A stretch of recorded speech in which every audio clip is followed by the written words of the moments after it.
Hi, welcome to Fly Little Birds. If you're new here, my name is Nairi. I've got 2 adopted sons and this channel is about adoption, fostering, childhood trauma and parenting. And this suggestion of a video has come from a channel member, so thank you, Mary, and we're going to get straight into it. So it's about change, transition, how to help adopted children or children with childhood trauma to actually work through transition and change. And this is a big one because from my experience of my adopted sons, they don't like change at all. They would keep everything exactly the same as they could. Even as they get older and they're teenagers, they would just keep things the same as when we first met them when they were 2 and 3. So I'm going to go through 10 points with you and I hope that this will help you. So my first point is have a calendar on the wall if your child's old enough to kind of see that and understand that of when the event's going to happen. So let me give you some examples of changes or transitions that children struggle with. It could be a new activity, it could be a new relative they're meeting, a new professional, it could be moving to a new school, moving class, going into nursery, moving house, a new baby on the way, you name it, it's out there. So have that event on a calendar so they can mark off the days with you, because children struggle with time. So they may think that this is going to happen a lot sooner than it is, or they may think they've got a long time to wait for it to happen. But if you cross off the days, then they can see where that goes. And that's going to link in with another point I have for you later. My point number 2 is, if you're able to ask for a staged approach for the professionals that are involved with you, so say it's a new school or new class and you know that your child's going to struggle with that transition, then don't be afraid to fight your corner and ask for a staged approach. So it could be that if they're going to start school full time, you ask for it to just be the mornings for a couple of weeks.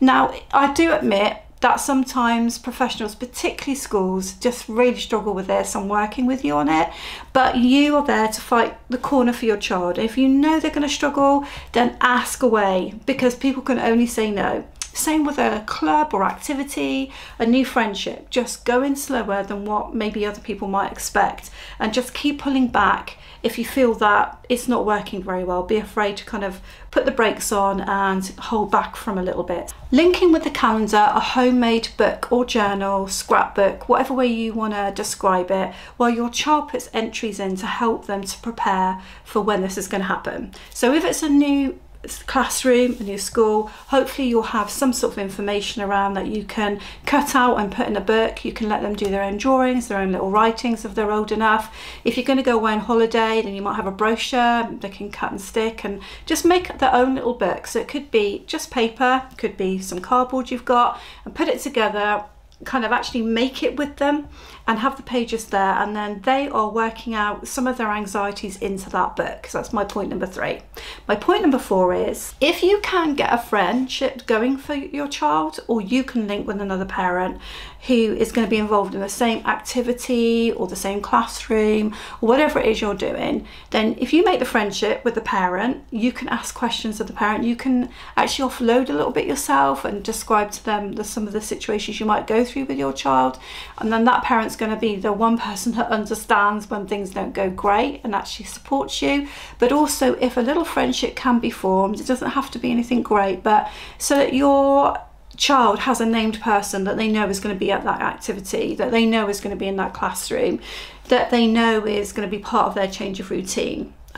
If there's a new relative that you're going to meet, then perhaps there's another relative that already knows them. Again, you're going to help that transition. So getting to know people basically for your child, a friend for them and a friend for you, it's really going to help both of you go through that transition time.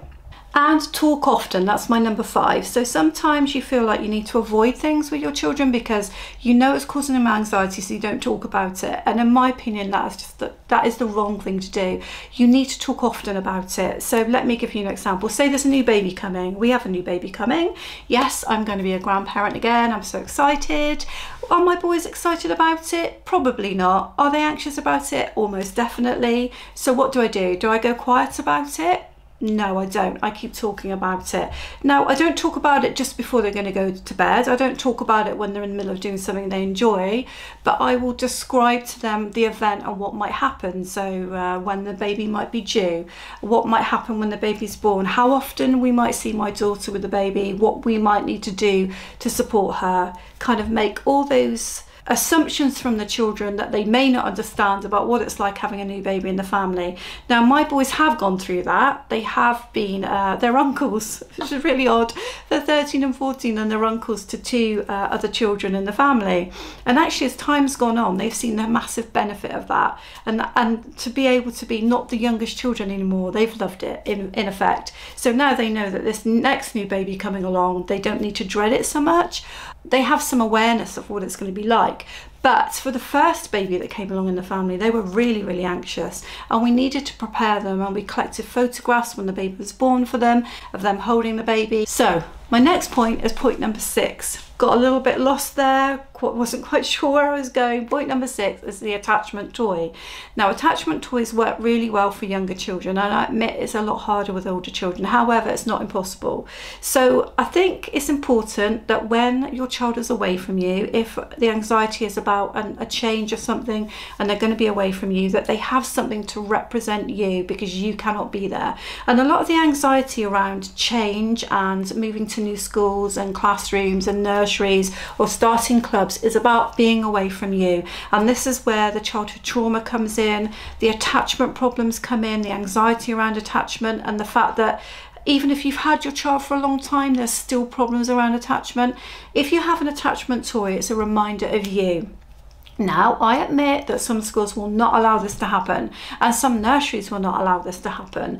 But if you can fight the corner and ask for this particular toy to go into school, to go into nursery, to go to the club or activity, to go to the new friend's house, and that perhaps those people put the toy to one side so it doesn't get lost. So it doesn't mean that your child has to wander around preschool with a toy hanging off of them, which is then going to get lost or broken or disappear. Perhaps the toy has to be put in a drawer on a shelf somewhere where they can see it. However, it's a reminder that they're going to go back home and they're going to see you later and everything's going to be okay. If it can't be an actual toy, it could be a thing. It could be something in a packed lunchbox. It could just be a reminder of home. So number 7 is a bit more of a fun one. Going to cost you a bit of money. Yes, it is getting ready for that event. So if it's a new activity, you go out together and you enjoy buying the little things that you might need to do that for this new club. If it's going to school, or you're going back to school in September or August, if you're in a different country than me, then they're already going back to school. We're not there yet. It doesn't happen until September for us. You've gone out and bought them a new lunchbox, a new lunch bag. You've gone out and got them a new pen case with some new pencils in, and you've tried to get them excited about it. You've tried to get them to understand it's not all negative just because it's new and different. There's some fun things that you can do around it. So yeah, it's a practical one. Yeah, it's going to cost you a little bit of money, but it's fun, and most parents will do that anyway. But I suppose what I'm saying is you could plan the list of things that you need to go and get with the child. So it's like, okay, we know we're going to start a new club, we know we're going to start a new friendship, we know we're going to start going back to school in a minute. What's the things that we're going to need to do? What are the things that we need to buy, things we need to think about? Make the list with the child to get them involved, to get them thinking positively about the event. The next idea is a little bit more therapeutic, a little bit more technical. We're on number 8 now, and that is to use treasure deck cards. Now, I've shown them on my channel before, so if you look back on the channel, you look at the resources that you can use with adopted and foster children, you look on Amazon and treasure deck cards will be there. I'll try to link them in the description below. My link will only be for UK because I didn't make it with the USA, that got abandoned. So yeah, I'll put a link for treasure deck cards below. There's different ones that you can get, and this is helping your child to talk about their emotions, talk about their anxieties. Go with caution, they are therapeutic cards, so you need to just go with caution a little bit, but it's trying to get deeper, go a little bit deeper and talk about what the anxieties are. I will assure you it will be about leaving you mostly, but it'll also probably be about the other children that are there, friendships that need to be made. If it's a new baby or a new child or a new relative coming into the situation, it will be about being detached from you and you giving more attention to that relative or child, more than likely. If it's, say, a new relative they're meeting, it's kind of that stranger issue and that childhood trauma about whether the adult's safe. You know, it'll be around those things. So you will be digging deeper. You might trigger them, and so you do need to be careful around using them. So my next point for you is, not always possible, I know, but can be asked. You can ask to stay. So yeah, that will be hard in a school, I realise, and that might work against your child because then they won't connect with the other friendships there. But different things like activities or going to a new home, meeting a new friend, you can ask, can I stay with my child for the first time, or can I stay for an hour?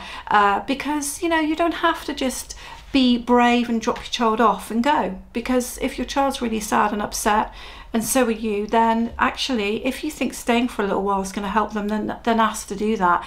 Or if you think you can help in the activity or the classroom for a little bit, then do that. If it helps to ease that transition for your child, do whatever it takes, even if you feel a bit silly asking. So my last point is, number 10, is the keeping close, what's the word I'm looking for? The keeping close technique, okay? So it's not really a technique, but I've talked about keeping close a lot on my channel. If you look back on my videos, you'll see it features there. I find it works for me. Keeping close is all about hugging often, touching often, if your child, you know, doesn't mind touch, eye contact, that type of thing, and actually go above and beyond where that's concerned. Because if you know anxiety is building, then keeping close and having that, the child having that physical awareness of you being around. Obviously, if you're talking about a younger child, you're going to do that anyway. But if your child is approaching school age, sometimes it's not as natural to be hugging them a lot or sitting close to them or just having that tactileness around them. But I think if anxiety is building around a transition, that's a really good time to practice keeping close. Hope that's helped you. Check out my channel. There are lots of things on there, lots of playlists, lots of videos. Join membership if you want to, that's open. Subscribe if you want to, and I'll see you on Fly Little Birds. Thank you.